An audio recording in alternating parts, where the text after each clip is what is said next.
ڕۆژی جیهانی نەخۆشی ئەلزایمەر یەکەم دەستنیشانکردنی نەخۆشی ئەلزایمەر لە ساڵی 1906 بوو.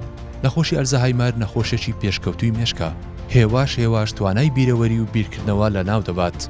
لە کۆتاییدا کاتێک کەسێک تووشی نەخۆشی ئەلزایمەر دەبێت، توانای ئەنجامدانی ئەرکی سادە لەدەست دەدات.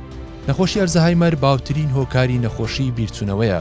لەم کاتەدا زانت چارەسەری نەدۆزیوەتەوە، هەروەها ڕێگەیەکیش نییە بۆ خۆپاراستن لە نەخۆشیەکە. بەمەزەندەکردن 44 ملیۆن کەس لە جیهاندا تووشی نەخۆشی ئەلزایمەر دەبن. لەگەڵ بەرزبوونەوەی تەمەنی دانیشتوان ڕێژەیەکی زیاتر تووشی نەخۆشی ئەلزایمەر دەبن. بۆ نمونە دوای تەمەنی 65 ساڵی لە مرۆڤدا بڵاوبوونەوەی نەخۆشی ئەلزایمەر هەر 5 ساڵ جارێک دوو هێندە زیاد دەکات. نەخۆشی ئەلزایمەر شەشەم هۆکاری سەرەکی مردنە لە وڵاتاندا. لە سەرانسەری جیهان هەفتەم کوشندەترین حاڵەتە.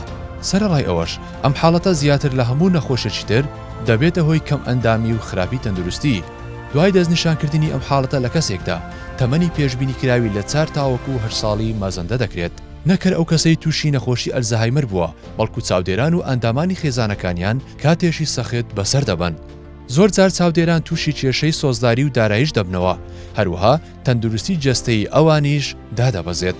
تێچووی جیهانی نەخۆشی ئەلزایمەر زیاتر لە 6 ملیار دۆلارە.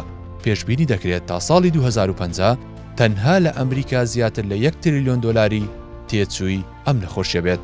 تەندروست بن.